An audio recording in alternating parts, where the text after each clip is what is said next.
ഖത്തറിലെ പേൾ ഐലൻഡിലൂടെയുള്ള സഞ്ചാരം തുടരുകയാണ്. ഒരു ആർട്ടിഫിഷ്യൽ ഐലൻഡാണ് പേൾ. ഞാൻ ഇന്ന് പുലർച്ചെ ഖത്തറിലെ ദോഹ ഇന്റർനാഷണൽ എയർപോർട്ടിൽ വന്നിറങ്ങിയതേയുള്ളൂ.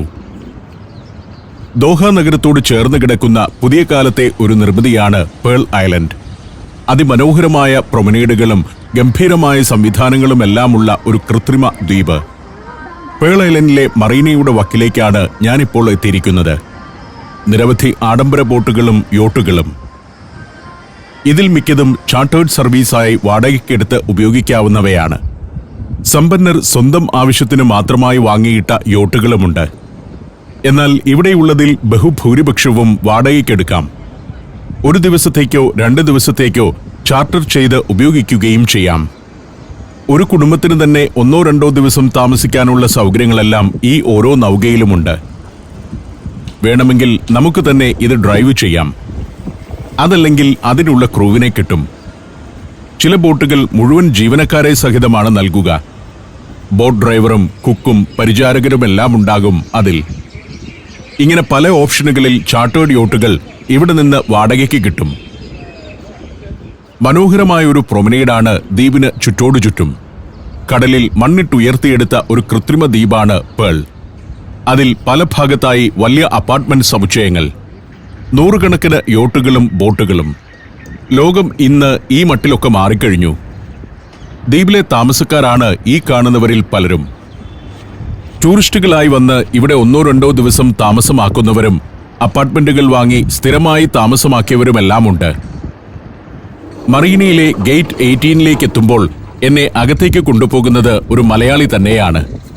ഫായിസ് എന്നാണ് ഇദ്ദേഹത്തിന്റെ പേര്. ഫായിസും ഒരു സുഹൃത്തും ചേർന്ന് ഇവിടെ ഒരു യോട്ട് ചാർട്ടർ കമ്പനി നടത്തുന്നുണ്ട്. അവരുടെ ബോട്ടിലേക്കാണ് പോകുന്നത്. പോകുന്ന വഴിയിലും ആഡംബര തികവാർന്ന നിരവധി യോട്ടുകൾ കാണാം. ചിലതിൽ മെയിൻ്റനൻസ് വർക്കുകൾ നടക്കുന്നുണ്ട്.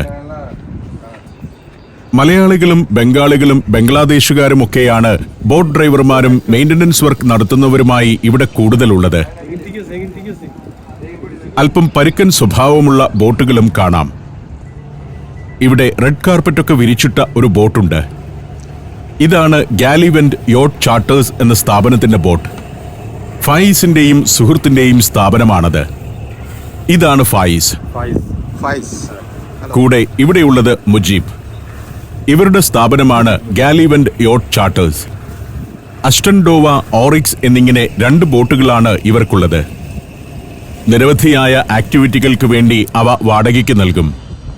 Birthday party, luxury fishing, sunset cruise, romantic cruise, anniversary party എന്നിങ്ങനെ പലവിധ പാക്കേജുകളുണ്ട്. എന്നെ ഈ ഒരു ബോട്ടിൽ കയറ്റി ഉൾക്കടലിലൂടെ ഒന്ന് കൊണ്ടുപോകാൻ ഫായിസും മുജീബും തയ്യാറായിരുന്നു. ഞാനാകട്ടെ അടുത്ത ദിവസം ഒരു ബോട്ടിൽ ഉൾക്കടൽ കാണാൻ പോകാൻ പദ്ധതിയിട്ടിട്ടുണ്ട്. മാത്രമല്ല ഇന്ന് മറ്റു പല കാഴ്ചകളിലേക്കും പോകാനുമുണ്ട്. അതിനാൽ ഞാൻ അവിടെ നിന്നും തിരികെ നടന്നു. പേൾ ഐലൻഡ് ഡെവലപ്പ് ചെയ്ത UDC അഥവാ യുണൈറ്റഡ് ഡെവലപ്മെന്റ് കമ്പനിയുടെ സബ്സിഡറിയായ റോണോട്ടിക്ക മിഡിൽ ഈസ്റ്റ് ആണ് ഈ മറീന ഒരുക്കിയതും മാനേജ് ചെയ്യുന്നതും. പരിചയസമ്പന്നരായ പ്രൊഫഷണലുകളുടെ ഒരു ടീമാണ് ഇതിനു പിന്നിൽ. പല വിഭാഗത്തിലുള്ള മറീനകളുണ്ട് പേൾ ഐലൻഡിൽ. സൂപ്പർ യോട്ടുകൾക്കുള്ള 2 മറീനകളും 4 ഇൻഡിവിജ്വൽ മറീനകളും അതിൽ ഉൾപ്പെടും. പേൾ ഐലൻഡിൽ ആകെ 920 ബർത്തുകളാണുള്ളത്. യോട്ടിന്റെ നീളത്തിനനുസരിച്ചാണ് മറീനയിലെ ഫീസ്. 1 മീറ്റർ സ്ഥലത്തിന് ഇവിടെ 1 വർഷത്തേക്കുള്ള വാടക 5020 ഖത്തർ റിയാലാണ്.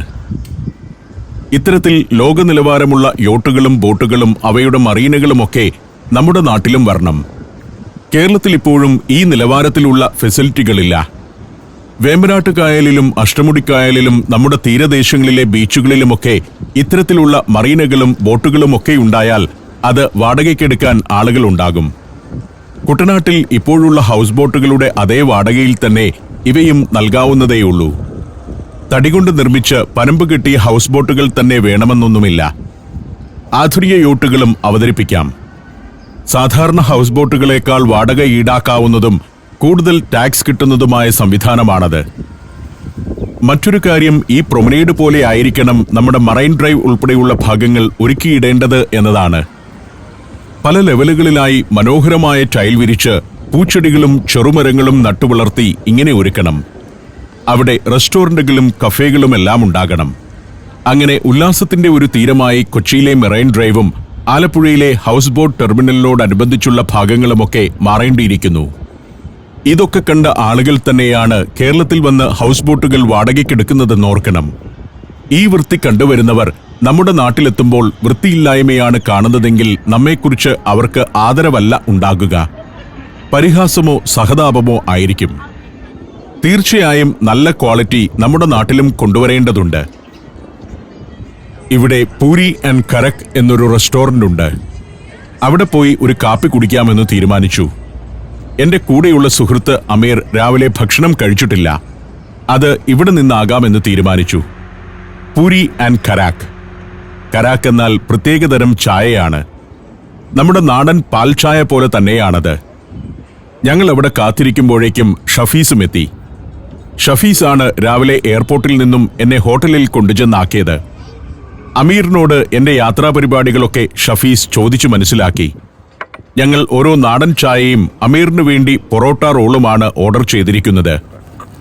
അകത്ത് ചില സംഗതികളൊക്കെ വെച്ച് ചുരുട്ടിയ പൊറോട്ട. അറബികൾക്കും നമ്മൾ പൊറോട്ട പരിചയപ്പെടുത്തി കഴിഞ്ഞു. ഭക്ഷണശേഷം അവിടെ നിന്നും കാറിൽ കയറി യാത്ര തുടർന്നു. ഇവിടമെല്ലാം പേൾ ഐലൻഡിന്റെ ഭാഗങ്ങളാണ്. സ്വയം സമ്പൂർണമായ സമ്പന്നരുടെ ദ്വീപെന്ന് പേൾ ഐലൻഡിനെ വിശേഷിപ്പിക്കാം. ഷോപ്പുകളും റെസ്റ്റോറന്റുകളും റീറ്റെയിൽ ഔട്ട്ലെറ്റുകളും ഉൾപ്പെടെ 368 കച്ചവട സ്ഥാപനങ്ങൾ ഇവിടെയുണ്ടെന്നാണ് കണക്ക്. വമ്പൻ ഹോട്ടലുകളുമുണ്ട് പേൾ ഐലൻഡിൽ. കൂടാതെ സിനിമാ കോംപ്ലക്സ്, ഇന്റർനാഷണൽ ഹോസ്പിറ്റൽ, ബാങ്കുകൾ, ലുലു ഉൾപ്പെടെയുള്ള മാളുകൾ എന്നിവയും ഇവിടെയുണ്ട്. എവിടെയും ആഡംബരത്വമുള്ള കാഴ്ചകൾ മാത്രം. അതൊക്കെ കണ്ടുകൊണ്ടും ആസ്വദിച്ചുകൊണ്ടുമാണ് എന്റെ യാത്ര. അതിമനോഹരമായി ലാൻഡ്സ്കേപ്പ് ചെയ്ത ഒരു ആധുനിക ദ്വീപ്. ലോക നിലവാരത്തിൽ എങ്ങനെയാണ് നഗരം ആസൂത്രണം ചെയ്യുകയെന്ന് പഠിക്കണമെങ്കിൽ ഈ പേൾ ഐലൻഡിലോ ദുബായിലെ പാം ഐലൻഡിലോ ചെന്നാൽ മതി. അതിസമ്പന്നരുടെ പ്രദേശങ്ങളാണ് ഇതൊക്കെ. സമ്പന്നന്മാരെയും ഇങ്ങനെയുള്ള സംവിധാനങ്ങൾ ഒരുക്കി നമ്മൾ കേരളത്തിലേക്കും ആകർഷിക്കണം. യാത്ര തുടരവേ ഒരു മോസ്കിന്റെ സമീപത്തേക്കെത്തുന്നു. പേൾ ഐലൻഡിലെ പ്രധാനപ്പെട്ട മോസ്കാണിത്. Hamad bin Jassim bin Jabir Al Thani mosque. മോസ്കിലൊന്ന് കയറാൻ ഞാൻ തീരുമാനിച്ചു. അമീറിനോട് വാഹനം എവിടെയെങ്കിലും സൗകര്യപ്രദമായി പാർക്ക് ചെയ്തോളാൻ പറഞ്ഞു. അമീർ മോസ്കിനു ചുറ്റും കാർ ഒന്നോടിച്ച് നിർത്താവുന്ന ഒരിടത്ത് ഒതുക്കി നിർത്തി. ഞാൻ അവിടെ ഇറങ്ങി. മനോഹരമായ മോസ്ക്. അറബി നാടുകളിൽ സാധാരണ കാണുന്ന മോസ്കുകളുടെ രൂപത്തിൽ നിന്നും വ്യത്യസ്തമാണ് ഇതിന്റെ രൂപകൽപ്പന. മോസ്ക് മാത്രമല്ല, അതിന്റെ പരിസരവും അതിമനോഹരം. 2023 ഡിസംബറിലാണ് ഹമദ് ബിൻ ജാസിം മോസ്ക് എന്ന് പൊതുവെ അറിയപ്പെടുന്ന ഈ ആരാധനാലയത്തിന്റെ നിർമ്മാണം പൂർത്തിയായത്. ആധുനിക ബറോക്ക് ശൈലിയിൽ നിർമ്മിച്ച ഒരു പള്ളി. യൂറോപ്യൻ, അറബിക്, ടർക്കിഷ് വാസ്തുശില്പ രീതികളെല്ലാം ഇതിൽ കാണാം. ഒരു ഇസ്ലാമിക രാഷ്ട്രമാണല്ലോ ഖത്തർ. ഇസ്ലാമിലെ സലഫി വിഭാഗത്തിനാണ് ഇവിടെ മേധാവിത്വം. ലോകത്താകെയുള്ള 2 സലഫി രാഷ്ട്രങ്ങളിലൊന്നാണ് ഖത്തർ. മറ്റൊന്ന് സൗദി അറേബ്യയാണ്. ഖത്തറിൽ ഇന്നുള്ള ജനസംഖ്യയിൽ ഏതാണ്ട് 67% മുസ്ലിങ്ങളുള്ളത്. 15% ക്രിസ്ത്യാനികളും 14% ഹിന്ദുക്കളും ഈ രാജ്യത്തുണ്ട്. ഖത്തറിൽ തൊഴിൽ തേടിയെത്തിയ വിദേശികൾ ഉൾപ്പെടെയുള്ള കണക്കാണിത്. ഞാൻ മോസ്കിനകത്തേക്ക് കടന്നു ചെന്നു. പല നടുമുറ്റങ്ങളുള്ള മനോഹരമായ ഒരു നിർമ്മിതി. വെളുത്ത മാർബിൾ കൂടുതലായി ഉപയോഗിച്ചാണ് നിർമ്മാണം. 27,000 ചതുരശ്ര മീറ്റർ പ്രദേശത്ത് വ്യാപിച്ചു നിൽക്കുന്ന മോസ്കാണ്. പുറത്ത് നിരവധി ആളുകൾക്ക് നിൽക്കാനും പ്രാർത്ഥിക്കാനുമുള്ള സൗകര്യമുണ്ട്. പ്രധാന ഹാളും അതിവിശാലമാണ്. ആകർഷകമായ പരവതാനി വിരിച്ചിട്ട പ്രാർത്ഥനാ ഹാൾ. 2500ഓളം പുരുഷന്മാർക്ക് ഒരുമിച്ച് നിന്ന് പ്രാർത്ഥിക്കാനുള്ള സൗകര്യം ഇവിടെയുണ്ട്. സ്ത്രീകൾക്കുള്ള പ്രാർത്ഥനാ ഭാഗത്ത് 250 പേരെയും ഉൾക്കൊള്ളാനാവും. 15 വർഷം കൊണ്ടാണ് ഈ മോസ്കിന്റെ നിർമ്മാണം പൂർത്തിയായത്. പേൾ ഐലൻഡിന്റെ പ്രവേശന ഭാഗത്ത് മനോഹരമായ ഒരു മോസ്ക് വേണമെന്ന് തുടക്കത്തിൽ തന്നെ തീരുമാനിച്ചിരുന്നു. അതനുസരിച്ച് ഐലൻഡിന്റെ മറ്റു കെട്ടിടങ്ങളുടെ നിർമ്മാണം തുടങ്ങും മുൻപ് തന്നെ ഈ മോസ്കിനുള്ള സ്ഥാനം കണ്ടെത്തുകയും പണികൾ ആരംഭിക്കുകയും ചെയ്തു. മാർബിളും വിവിധ നിറത്തിലുള്ള ഗ്രാനൈറ്റും പ്രഷ്യസ് സ്റ്റോണുകളും ടൈലുകളുമെല്ലാം ഇതിലെ അലങ്കാരത്തിനായി ഉപയോഗിച്ചിട്ടുണ്ട്. ഇപ്പോൾ പേൾ ഐലൻഡിലെ ഒരു ടൂറിസ്റ്റ് ആകർഷണം കൂടിയായിരിക്കുന്നു ഈ മോസ്ക്. മോസ്കിന്റെ 63.5 മീറ്റർ ഉയരമുള്ള മിനാരം കാണാം. പേൾ ഐലൻഡിന്റെ ഒരു ഐക്കൺ തന്നെയാണ് Hamad bin Jassim bin Jabir Al Thani mosque. മറ്റൊരു കവാടത്തിലൂടെ ഞാൻ പുറത്തേക്കിറങ്ങി. മുന്നിൽ വമ്പൻ നിർമ്മിതികൾ. മോസ്കിനോട് ചേർന്നാകട്ടെ ഒരു ഫൗണ്ടനും ലാൻഡ്സ്കേപ്പ് ചെയ്ത ഭാഗത്ത് ചെറിയൊരു പൂളുമുണ്ട്. എല്ലായിടവും വൃത്തിയിലും മനോഹാരിതയിലും ഒരുക്കി വെച്ചിരിക്കുന്നു. ചെറിയൊരു കുന്നിൻ മുകളിലാണ് മോസ്ക്. കുന്നൊട്ടാകെ തന്നെ പുൽത്തകിടി പിടിപ്പിച്ചും പനകൾ നട്ടും സൗന്ദര്യവൽക്കരിച്ചിട്ടുണ്ട്. അവിടെ നിന്നും കാറിൽ കയറി യാത്ര തുടർന്നു. ഒരു നഗരം എത്ര ഭംഗിയാക്കാം എന്നുള്ളതിന്റെ ഉദാഹരണം തന്നെയാണ് ഇവിടെ കാണുന്നത്. നമുക്ക് കേരളത്തിലെ തെരുവോരങ്ങളോ പൊതുസ്ഥലങ്ങളോ ഈ മട്ടിലായിത്തീരുന്ന ഒരു കാലത്തെക്കുറിച്ച് ആഗ്രഹിക്കാൻ മാത്രമല്ലേ കഴിയൂ. സ്മാർട്ട് സിറ്റി പ്രോജക്റ്റിന്റെ ഭാഗമായി കൊച്ചിയിലെ മെറൈൻ ഡ്രൈവും മറ്റും വൃത്തിയാക്കിയിട്ടിടത്തു പോലും കല്ലിളകി വൃത്തികേടായി കിടക്കുന്നതാണ് കാഴ്ച. സൗന്ദര്യവൽക്കരിച്ചിടുന്ന സ്ഥലങ്ങൾ ഒരു മാസം കൊണ്ട് നശിപ്പിക്കപ്പെടുന്നതാണല്ലോ നമ്മുടെ നാട്ടിലെ പതിവ്. ഇവിടെ കർശനമായ നിയമമുണ്ട്. പരിപാലിക്കാനുള്ള ആളുകളുണ്ട്. അതിനുള്ള വ്യവസ്ഥകളും സംവിധാനങ്ങളുമുണ്ട്. നമ്മുടെ നാട്ടിൽ അതൊന്നുമില്ലാത്തതുകൊണ്ട് ഇതൊക്കെ കണ്ട് കൊതിക്കുകയല്ലാതെ മറ്റു മാർഗമുണ്ടെന്ന് എനിക്ക് തോന്നുന്നില്ല. Saudi Arabia, United Arab Emirates, Kuwait. സഞ്ചാരം വോള്യം നമ്പർ 20. ഫുൾ HD-യിലുള്ള അപൂർവ ദൃശ്യയാത്രാ വിവരണ ശേഖരം ഉടൻ സ്വന്തമാക്കാൻ സഞ്ചാരം എന്ന് SMS ചെയ്യൂ. ഫോൺ 9995444222. യാത്ര തുടരുകയാണ്. നേരെ മുന്നിൽ കാണുന്ന ആ 2 ടവറുകൾ കടക്കുന്നതോടെയാണ് പേൾ ഐലൻഡ് പിന്നിലാവുക. യുണൈറ്റഡ് ഡെവലപ്മെന്റ് കമ്പനി അഥവാ UDC ആണ് പേൾ ഐലൻഡ് മാനേജ് ചെയ്യുന്നത്. പേൾ ഐലൻഡ് പിന്നിട്ടു പോകുമ്പോൾ ദൂരെ ഒരേ ആകൃതിയിലുള്ള ഇരട്ട കെട്ടിടങ്ങൾ കാണാം. ഖത്തർ സിക്സാക് ബിൽഡിംഗ് എന്നാണ് അതറിയപ്പെടുന്നത്. 143 മീറ്റർ വീതം ഉയരമുള്ള കെട്ടിടങ്ങളാണത്.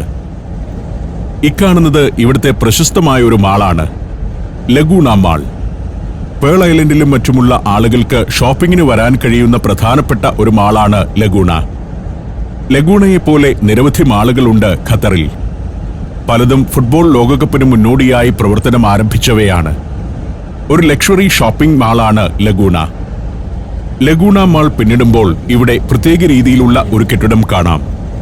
താഴെ സവിശേഷ ഡിസൈനിലുള്ള കെട്ടിടഭാഗവും അതിനു പിന്നിൽ സിലിണ്ടർ ആകൃതിയിലുള്ള വലിയൊരു ടവറും. ഇതിവിടുത്തെ മോൺട്രിയൻ ഹോട്ടലാണ്. അതിന്റെ ലോബിയും റെസ്റ്റോറന്റുകളുമൊക്കെയുള്ള ഭാഗമാണ് ഈ താഴെ കാണുന്നത്. ഇതെല്ലാം വ്യത്യസ്തമായ രൂപകൽപ്പനയിലാണ്. പരീക്ഷണാത്മകമായ ഡിസൈൻ രീതികൾ. ആർക്കിടെക്റ്റുകൾ പുതിയ പുതിയ ഡിസൈനുകളുമായി മത്സരിക്കുകയാണെന്ന് തോന്നും. പേൾ ഐലൻഡിനെ വേർതിരിക്കുന്ന ക്രീക്ക് കടന്ന് ഇപ്പോൾ ലുസൈൽ ഏരിയയിലേക്ക് പ്രവേശിച്ചിരിക്കുന്നു. ഇതാണ് ലുസൈൽ. ദോഹയും പേൾ ഐലൻഡും പിന്നിടുമ്പോഴുള്ള നഗരഭാഗമാണ് ലുസൈൽ. ദോഹയ്ക്ക് ശേഷം ഖത്തർ രൂപപ്പെടുത്തിയ പുതിയൊരു നഗരഭാഗം. ഇനി ഈ രാജ്യത്തെ ഒരു പ്രധാന വികസന കേന്ദ്രം ലുസൈൽ പ്രദേശമായിരിക്കും. ലുസൈലിലെ പ്രൊമനേഡിലൂടെയാണ് ഇപ്പോൾ കടന്നു പോകുന്നത്. പല ആർക്കിടെക്ചറൽ ശൈലിയിലുള്ള നിരവധി കെട്ടിടങ്ങൾ ഇവിടെയുണ്ട്. നേരെ മുന്നിൽ അങ്ങകലെ റോസ്വുഡ് റെസിഡൻസ് എന്നറിയപ്പെടുന്ന വലിയ ടവറുകൾ കാണാം. ഇടതുവശത്ത് ഫെയർമോണ്ട് ഹോട്ടൽ. മുന്നിൽ കാണുന്ന ആ ഇരട്ട കെട്ടിടങ്ങളാണ് റോസ്വുഡ് റെസിഡൻസസ്. ഒരു ലക്ഷറി ഹോട്ടലാണത്. അതെല്ലാം ഫിഫ വേൾഡ് കപ്പിന് മുന്നോടിയായി ഇവിടെ ഉയർന്നവയാണ്. വേൾഡ് കപ്പിനെത്തുന്ന അതിഥികൾക്കുള്ള താമസയിടങ്ങളായി രൂപപ്പെടുത്തിയ ഹോട്ടലുകൾ. ലുസൈലിലെ വാട്ടർ ഫ്രണ്ട് ഏരിയയിലേക്കാണ് ഇപ്പോൾ എത്തുന്നത്. ഐ ലവ് ലുസൈൽ എന്നെഴുതി വെച്ചിരിക്കുന്ന ഫോട്ടോ സ്പോട്ടും മറ്റും കാണാം. വേൾഡ് കപ്പ് അരങ്ങേറിയ നാളുകളിൽ ഇവിടമെല്ലാം ജനങ്ങളെ കൊണ്ട് നിറഞ്ഞിരുന്നു. ടൂറിസ്റ്റുകളുടെ ആഘോഷ കേന്ദ്രങ്ങൾ തന്നെയായി മാറി അന്നിവിടം. ഈ കാണുന്നതാണ് ഫെയർമോണ്ട് ഹോട്ടലുള്ള കെട്ടിടം. അതിന്റെ ഡിസൈനാണ് എന്നെ ഏറെ ആകർഷിക്കുന്നത്. ചന്ദ്രക്കലയുടെ ആകൃതിയിൽ നിർമ്മിച്ചിരിക്കുന്ന കെട്ടിടം. ഫെയർമോണ്ട് ഹോട്ടൽ എന്നാണ് അത് പൊതുവെ അറിയപ്പെടുന്നതെങ്കിലും ആ കെട്ടിടത്തിൽ 2 വമ്പൻ ഹോട്ടലുകൾ പ്രവർത്തിക്കുന്നുണ്ട്. ഹോട്ടലിന് മുൻഭാഗം വാട്ടർ ഫ്രണ്ട് ഏരിയയാണ്. അവിടെ ഒരിടത്ത് കാർ കൊണ്ടുചെന്ന് നിർത്തി. ഖത്തറ ടവേഴ്സ് എന്നാണ് ബിൽഡിംഗിന്റെ ഒന്നാകെയുള്ള പേര്. ഇതിന്റെ ഒരു ടവറിൽ റാഫിൾസ് ദോഹ ഹോട്ടലും മറ്റൊന്നിൽ ഫെയർമോണ്ട് ദോഹ ഹോട്ടലുമാണ് പ്രവർത്തിക്കുന്നത്. ദുബായിക്ക് ബുർജ് അറബ് എങ്ങനെയാണോ അതുപോലെയാണ് ഇപ്പോൾ ഖത്തറിന് ഫെയർമോണ്ട് ഹോട്ടൽ. ഇത്തരം വ്യത്യസ്തമായ ഡിസൈനിലുള്ള കെട്ടിടം വരുമ്പോൾ തന്നെ ഒരു നഗരത്തിന്റെ രൂപഭാവങ്ങൾ മാറിപ്പോകുന്നു. കെട്ടിടം മാത്രമല്ല, അതിന്റെ മുറ്റവും പരിസരവും കടൽത്തീരവുമെല്ലാം ആർക്കിടെക്റ്റുകൾ ഡിസൈൻ ചെയ്ത് ഗംഭീരമായി ഒരുക്കിയെടുത്തിരിക്കുന്നതാണ്.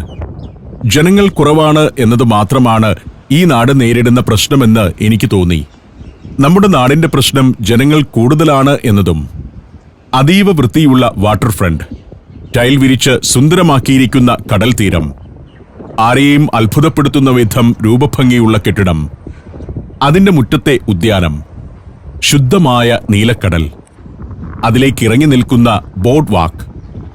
മനുഷ്യനെങ്ങനെയാണ് ഇത്ര ഭംഗിയോടെയും കൃത്യതയോടെയും ഒരു നഗരത്തെ പരിപാലിക്കാൻ കഴിയുന്നതെന്ന് സംശയം തോന്നിപ്പോകും. വേൾഡ് കപ്പിന് മുൻപ് പൂർത്തിയാക്കുക എന്ന ലക്ഷ്യത്തോടെ 2014 ഖത്തറ ടവറിന്റെ നിർമ്മാണം ആരംഭിക്കുന്നത്.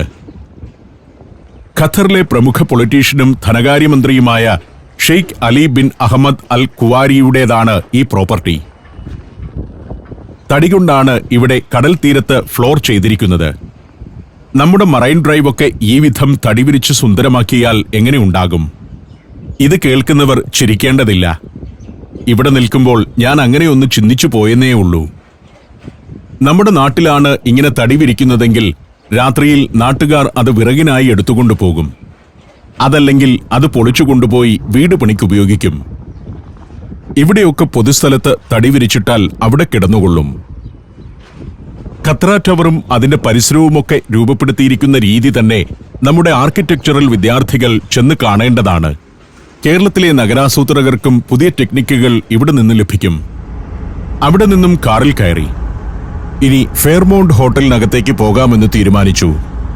പ്രദേശത്തെ ഒന്ന് ചുറ്റി വേണം അതിന്റെ മുന്നിലേക്കെത്താൻ. ലുസൈൽ പ്രദേശം മുഴുവൻ ഈ വിധം സുന്ദരമാണ്. ഖത്തറിൽ ദോഹ കഴിഞ്ഞാൽ രണ്ടാമത്തെ വലിയ നഗരമാണ് ലുസൈൽ. 38 ചതുരശ്ര കിലോമീറ്റർ വിസ്തൃതിയുള്ള നഗരം. ഫെയർമോണ്ട് ഹോട്ടലിന്റെ ഉൾഭാഗം കാണുന്നതിനാണ് പോകുന്നത്. ലക്ഷറി ഹോട്ടലുകളുടെ ഒരു ഗ്ലോബൽ ചെയിനാണ് ഫെയർമോണ്ട് ഹോട്ടൽസ് ആൻഡ് റിസോർട്ട്സ്. ലോകത്ത് വിവിധ രാജ്യങ്ങളിലായി 70 ഹോട്ടലുകൾ അവർക്കുണ്ട്. കാനഡയാണ് ഫെയർമോണ്ട് ഹോട്ടലുകളുടെ ആസ്ഥാനം. അതിന്റെ മാതൃസ്ഥാപനം Canadian Pacific Hotels and Resorts എന്ന കമ്പനിയാണ്. അമീർ വണ്ടി പാർക്കിംഗിലേക്ക് കൊണ്ടുചെന്നു. ഞാൻ അവിടെ ഇറങ്ങി ഹോട്ടലിനകത്തേക്ക് നടന്നു. ഇതിന്റെ അകമൊന്ന് ഷൂട്ട് ചെയ്യണം. ഗംഭീരമായ ഹോട്ടലാണ്. അകം ഷൂട്ട് ചെയ്യാൻ അനുവദിക്കുമോ എന്ന് എനിക്കറിയില്ല. എങ്കിലും അതിനകത്തേക്ക് നടന്നു. മനോഹരമായ ലോബി. പക്ഷേ എന്തോ ഒരു കുറവ് പോലെ തോന്നും. എവിടെയും ഇരിപ്പിടങ്ങൾ ഇല്ലാത്തതാവാം അതിന് കാരണം. പ്രത്യേകതയാർന്ന സുന്ദരമായ ഷാൻലിയറുകൾ തൂങ്ങിക്കിടക്കുന്നു. ഇന്നത്തെ സാങ്കേതികവിദ്യ അനുസരിച്ചുള്ള ഡിജിറ്റൽ ഷാൻലിയറുകളാണ് ഇവ. കോടാനുകോടികൾ മുടക്കി പണിത ഹോട്ടലാണ്. 37 നിലകളിലായി 362 മുറികളുണ്ട് ഈ ഹോട്ടലിൽ. അറേബ്യൻ ഗൾഫിന്റെ കാഴ്ചകളിലേക്ക് തുറക്കുന്ന ജാലകങ്ങളുള്ള മുറികളാണ് അവയിലേറെയും. ഫെയർമോണ്ട് സീ വ്യൂ റൂംസ് എന്നാണ് അതറിയപ്പെടുന്നത്. കടൽ കാഴ്ച ലഭിക്കുന്നവ തന്നെയായ പ്രീമിയം മുറികളും ഇതിലുണ്ട്. 4 റെസ്റ്റോറന്റുകൾ, ബാൾ റൂം എന്നിങ്ങനെ മികച്ച സംവിധാനങ്ങളും. ഞാൻ മറുവശത്ത് വാട്ടർ ഫ്രണ്ടിലെ ഉദ്യാനത്തിലേക്ക് ഇറങ്ങി. ഇവിടെ നിൽക്കുമ്പോൾ നീലക്കടൽ കാണാം. അറേബ്യൻ ഗൾഫിന്റെ നീലിമ. അതൊരു കാഴ്ച തന്നെയാണ്. മനോഹരമായ അതിന്റെ തീരങ്ങൾ. വൈകുന്നേരം കലാപരിപാടികളും മ്യൂസിക്കൽ ഫൗണ്ടനുമെല്ലാം ഉണ്ടാകുന്ന ഭാഗങ്ങൾ. ഇതാണ് ഖത്തറ ടവറിന്റെ ഒരു വശം. ലോകത്ത് മറ്റെവിടെയും കണ്ടിട്ടില്ലാത്ത ഒരു ആർക്കിടെക്ചറൽ ശൈലിയാണിത്. ഉദ്യാനത്തിലൂടെ മുന്നോട്ട് നടന്നു. മനോഹരമായ ഒരു പൂൾ ഇവിടെയുണ്ട്. പ്രത്യേക രീതിയിലുള്ള കുടകൾ നിവർന്നു നിൽക്കുന്ന ഒരു ഭാഗം. പൂളിന്റെ പരിസരം ഇതാണ്. വേൾഡ് കപ്പ് ദിനങ്ങളിൽ അതിഥികളെ കൊണ്ട് നിറഞ്ഞ ഹോട്ടലാണ് ഫെയർമോണ്ട്. ഹോട്ടൽ തുറക്കുന്നതിന് മുൻപ് തന്നെ മുറികളിൽ മിക്കതും ബുക്ക് ചെയ്യപ്പെട്ടിരുന്നു. 22,000 രൂപയാണ് ഒരു രാത്രിക്ക് ഈ ഹോട്ടലിലെ ഏറ്റവും കുറഞ്ഞ നിരക്ക്. 1,00,000 രൂപ വരെ ദിവസവാടകയുള്ള മുറികളുമുണ്ട്. പൂൾ ഏരിയയിൽ കുറെ ഗസ്റ്റുകൾ കിടക്കുന്നുണ്ടായിരുന്നു. ഷൂട്ട് ചെയ്യാൻ അനുവദിക്കുമ്പോൾ തന്നെ ഹോട്ടലുകാർ ഗസ്റ്റുകൾക്ക് നേരെ ക്യാമറ തിരിക്കരുതെന്ന് എന്നോട് പ്രത്യേകം പറഞ്ഞിരുന്നു. അതുകൊണ്ടാണ് ആളുകളെ കാണിക്കാത്തത്. ഗസ്റ്റുകൾ ഇവിടെ ഇല്ലാത്തതുകൊണ്ടല്ല, അവരുള്ള സ്ഥലം ഷൂട്ട് ചെയ്യാൻ പറ്റാത്തതിനാലാണ്. ഇത്തരം ഹോട്ടലുകളിലൊക്കെ വരുന്ന ഹൈ പ്രൊഫൈൽ ഗസ്റ്റുകളൊന്നും മറ്റുള്ളവരുടെ ക്യാമറയിൽ പതിയാൻ ആഗ്രഹിക്കുന്നില്ല. അതുകൊണ്ട് തന്നെ ഇങ്ങനെയുള്ള പ്രീമിയം ഹോട്ടലുകളിലെ ഗസ്റ്റുകൾക്ക് നേരെ ക്യാമറ തിരിക്കാതിരിക്കുക എന്നുള്ളതാണ് മര്യാദ. ഗസ്റ്റുകളെ കൊണ്ടുപോകാനുള്ള കാറുകൾ വരുന്നു. അവർ കയറിപ്പോകുന്നു. ഞാനങ്ങനെ കാത്തുനിൽക്കെ ഞങ്ങളുടെ കാറുമായി അമീർ വന്നു. ഞാൻ അതിനകത്തേക്ക് ചെന്നു കയറി. ഫെയർമൗണ്ട് ഹോട്ടലിന് മുന്നിൽ നിന്നും യാത്രയാവുകയാണ്. ലുസൈൽ ഏരിയയിൽ ഇനിയും കുറെ കാഴ്ചകളുണ്ട്. അവിടേക്കാണ് ഇനി പോകുന്നത്. ഹോട്ടലിന്റെ മുൻഭാഗം പ്രത്യേക രീതിയിൽ ലാൻഡ്സ്കേപ്പ് ചെയ്തിരിക്കുന്നു. അമീർ 15 വർഷത്തോളമായി ഖത്തറിലുള്ളയാളാണ്. ഇന്റീരിയർ ഡിസൈനിംഗ് മേഖലയിൽ പ്രവർത്തിച്ചുകൊണ്ടിരിക്കുന്നു. ഇനി ഞാൻ പോകുന്നത് ലുസൈൽ സ്റ്റേഡിയം കാണാനാണ്. ലോകം മുഴുവൻ ആവേശത്തോടെ കാത്തിരുന്ന ഒരു മത്സരം നടന്ന സ്റ്റേഡിയം. അതിന്റെ നേർക്കാഴ്ചയിലേക്ക് സഞ്ചാരം തുടർന്നു.